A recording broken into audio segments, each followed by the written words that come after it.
Hello students, welcome again to my channel. मेरा नाम अखंड प्रताप सिंह है। आज हम लोग क्लास 12 का first chapter electric charge and field का 9th क्वेश्चन सॉल्व करने जा रहे हैं, जो कि एनसीईआरटी के बुक का है। ठीक है, आइए स्टार्ट करते हैं। तो क्वेश्चन ये कह रहा है कि a system has two charges QA and QB which magnitude दिया हुआ है 2.5 इंटू 10⁻⁻7 कूलम, और B का जो मैग्नीट्यूड दिया हुआ 2.5 इंटू 10⁻⁻ कूलम इसका भी है, लेकिन B का निगेटिव है और A का पॉजिटिव है। लोकेटेड एट पॉइंट, दो पॉइंट का कोऑर्डिनेट दिया हुआ है, कितना कितना दिया है 0 0 -15 और B का कोऑर्डिनेट दिया है 0 0 +15 रिस्पेक्टिवली। तो कह रहा है कि what are the total charge and electric dipole movement of the system. तो हमसे क्या पूछ रहा है, हमसे ये पूछ रहा है कि जो टोटल सिस्टम है उसके ऊपर का टोटल चार्ज कितना होगा, यानी कि नेट चार्ज क्या होगा सिस्टम का। ठीक है, और जो सेकंड क्वेश्चन पूछ रहा है वो ये पूछ रहा है कि हमें डायपोल मूवमेंट निकालना है। ठीक है, तो अगर मान लो कि सेम लाइक चार्ज से, मतलब कि सेम मैग्नीट्यूड वाले चार्ज से अगर कोई सिस्टम बना हुआ है और उसी में एक जो चार्ज है वो पॉजिटिव और दूसरा चार्ज निगेटिव है और मैग्नीट्यूड सेम है, तो उस सिस्टम के ऊपर नेट चार्ज क्या होगा। तो सबको पता है कि नेट चार्ज क्या होगा। तो नेट चार्ज जो होगा वो हमेशा क्या होता है Q1 + Q2 होता है, और Q1 जो है पॉजिटिव में दिया हुआ है 2.5 इंटू 10⁻⁻7 कूलम, और Q2 की जो वैल्यू दिया है वो निगेटिव में दिया हुआ है, कितना दिया है -2.5 इंटू 10⁻⁻7 कूलम। तो इस सिस्टम के ऊपर जो टोटल चार्ज होगा वो ये प्लस माइनस माइनस हो जाएगा, 2.5 into 10⁻⁻7 coulomb minus 2.5 into 10⁻⁻7 coulomb. दोनों का मैग्नीट्यूड सेम हो गया, कट के क्या आ जाएगा 0। ये तो बहुत ही आसान क्वेश्चन है। ठीक है, क्योंकि नेट चार्ज पूछ रहा है पूरे सिस्टम के ऊपर, और पूरे सिस्टम जो है दो पार्ट में बटा हुआ है। एक पार्ट के ऊपर भी उतना ही चार्ज है जितना सेकंड पार्ट के ऊपर भी है, लेकिन मैग्नीट्यूड अपोजिट है। तो अपोजिट है तो दोनों मिलकर एक दूसरे को न्यूट्रल कर लेंगे। ठीक है, तो इस सिस्टम के ऊपर जो नेट चार्ज होगा वो 0 आ गया। तो पहले वाले क्वेश्चन का तो आंसर हमने दे लिया। सेकेंड हाफ में क्या कर रहा है कि टोटल चार्ज पूछ रहा है, और सेकंड हाफ में ये कर रहा है कि इलेक्ट्रिक डायपोल मूवमेंट निकालना है सिस्टम का। तो इलेक्ट्रिक डायपोल मूवमेंट का क्या फार्मूला होता है उसके बारे में बात करते हैं हम लोग। इसको मैं इरेज कर रहा हूँ, आप लोग चाहो तो स्क्रीनशॉट ले सकते हो। ओके, चलो।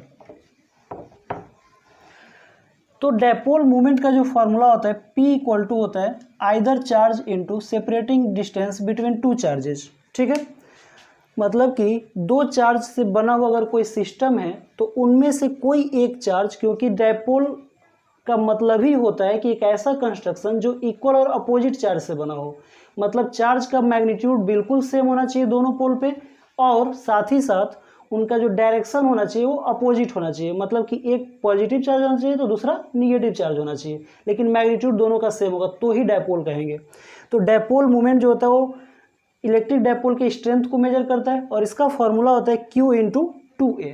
मतलब कि अगर कोई भी अगर दो चार्ज है, ठीक है, तो यहाँ पे अगर पॉजिटिव चार्ज है और यहाँ पे अगर निगेटिव चार्ज है, तो दोनों में से किसी भी चार्ज का मैग्नीट्यूड यहाँ पे रख दो, और दोनों के बीच का जो दूरी है, इन दूरी को हम 2A से रिप्रेजेंट करते हैं। ठीक है ना, A से नहीं करते, 2A से करते हैं। क्यों 2A से करते हैं कि कैलकुलेशन थोड़ा इजी होता है। जब हम लोग इलेक्ट्रिक डायपोल के द्वारा जब हम लोग कहीं इलेक्ट्रिक फील्ड निकालते हैं एक्सियल पॉइंट और इक्वेटोरियल पॉइंट पे, तो वहाँ पे इनके बीच में जो 2A डिस्टेंस है, अगर ये मेजर करने पे थोड़ा कैलकुलेशन इजी हो जाता है, इसलिए हम लोग 2A रखते हैं। अदरवाइज हम लोग L भी रख सकते हैं, A भी रख सकते हैं, ये कोई मैटर नहीं है। तो ये हमारा फॉर्मूला होता है P = Q × 2A। अच्छा, तो यहाँ पे चार्ज तो दिया हुआ है 2.5 इंटू 10⁻⁻7, और यहाँ पे -2.5 मतलब इक्वल और अपोजिट चार्ज दिया हुआ है। हमें क्या चाहिए 2A चाहिए, मतलब दोनों चार्ज के बीच का डिस्टेंस चाहिए, और उसके लिए हमें कोऑर्डिनेट दिया हुआ है, और जो कोऑर्डिनेट है वो 3D कोऑर्डिनेट का पॉइंट दिया हुआ है, जो कि 0 0 -15 सेंटीमीटर है और 0 0 +15 सेंटीमीटर है। तो इसका क्या मतलब है, तो इसका मतलब ये है जैसे आप लोग 2D में करते हो कि अगर कोई भी XY अगर कोऑर्डिनेट होता है, ठीक है ना, तो अगर 0x अगर कोई है तो इसका मतलब होता है कि सिर्फ 0x है, तो सिर्फ किसकी बात कर रही है, एक मिनट, 0 और y है, तो इसका सीधा सा मतलब होता है कि y एक्सिस की बात कर रहे हैं, क्योंकि x एक्सिस 0 है। तो वैसे ही अगर ये 0 0 अगर z अगर लिखा हुआ है, z की जगह पे कोई बात, तो यहाँ पे x और y दोनों 0 है, z एक्सिस की बात की जा रही है।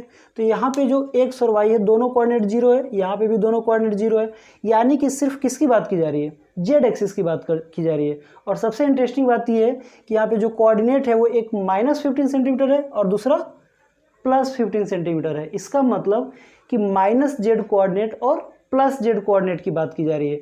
और ओरिजिन से अगर दोनों z कोऑर्डिनेट को अगर हम बनाएं तो कैसे बनेगा, तो ये हमारा 3D बनाने की कोशिश कर रहा हूँ, जो कि 2D बोर्ड पे इम्पॉसिबल होता है बनाना, लेकिन फिर भी क्योंकि 3D का मतलब होता है कि तीनों जो एक्सिस है वो एक दूसरे से 90 डिग्री बनाए, ठीक है।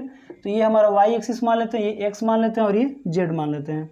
तो अगर ये z अगर पॉजिटिव होगा तो ओरिजिन से इसकी जो दूरी है वो दिया हुआ है कितना, b का 15 सेंटीमीटर दिया हुआ है, तो ये हमारा 15 सेंटीमीटर हो जाएगा।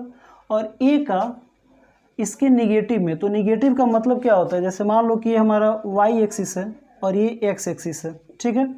तो जब इसको हम लोग कोऑर्डिनेट में डिवाइड करते हैं तो y का जो अपोजिट नीचे होता है वो -y होता है और x का जो अपोजिट होता है लीनियरली अपोजिट वो -x होता है। तो वैसे अगर ये z का पॉजिटिव है तो इस z का बिल्कुल अपोजिट डायरेक्शन में जो लाइन बनेगा वो कौन सा एक्सिस बनेगा, -z का बनेगा, ठीक है। तो ये हमारा -z हो जाएगा। तो -z में कितनी दूरी पे, -15 सेंटीमीटर पे कह रहा है। तो ये हमारा 3D का कोऑर्डिनेट है तो 000 होगा और ये +15 है तो यहाँ पे मैं ओरिजिन से उतना ही दूरी पे -15 सेंटीमीटर लिख देता हूँ।